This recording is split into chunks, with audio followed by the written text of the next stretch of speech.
Баршаңызға қайырлы күн достар, сіздермен Жансая. Бүгін өте дәмді, үй жағдайында жасалатын, сливки творожный сырды қажет етпейтін, өте жылдам дайындалатын торттың рецептімен бөлісетін боламын. Видеоны соңына дейін көріңіздер. Ең алдымен жұмыртқамызды, үстіне қантымызды салып, барлығын жақсылап әппақ болып көпіргенше миксерлейтін боламыз. Жұмыртқамыз бен қантымыз жақсылап әппақ болып көпіргенше 10-15 минуттай осылай миксердің жай жылдамдығынан бастап жоғарғы жылдамдығына дейін асықпай көтере отырып миксерлеп аламыз. Менің каналымда бұдан да басқа түрлі рецепттерді көру үшін міндетті түрде каналыма тіркеліп, қоңырауша белгісін қосып қоюды ұмытпаңыздар. Жұмыртқалы массамызды жақсылап көпіртіп алғаннан кейін енді ұнымызды 2 немесе 3 бөлікке бөле отырып жақсылап араластырып алатын боламыз.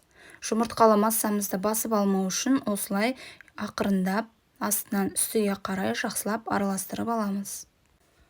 Біз осыны дайындап жатқан кезде алдын ала пешімізді қыздырып дайындап алатын боламыз. Диаметрі 22 немесе 24 сантиметрлік формамызға құйсақ болады. Алдын ала қызып тұрған пеште 180 градуста 40-45 минуттай пісіретін боламыз. Әркімнің пеші әртүрлі болғандықтан уақытын өздеріңіз қарап отырасыздар. Біздің тортқа арналған бисквитіміз дайын. Енді оны толықтай суытып, 3 немесе 4 бөлікке бөліп, тортымызды жинайтын боламыз.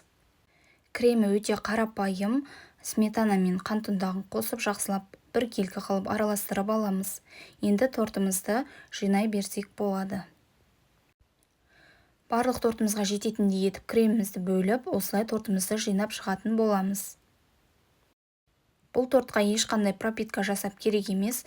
Қазір тортымызды жинағаннан кейін міндетті түрде 1 сағатқа тортымызды холодильникке салып қоясыздар. Сол кезде жұп-жұмсақ әрі өте дәмді болып шығады.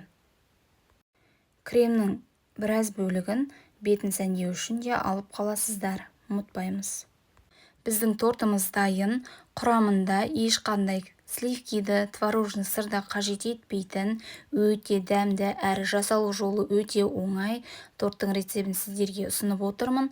Осы рецепт бойынша дайындап, менің Instagram парақшамда белгілеуді ұмытпаңыздар. Видео рецепттерім сіздерге ұнаған болса, арнама міндетті түрде тіркеліп, қоңыраушаны басып қойыңыздар. Сіздермен болған Жансая.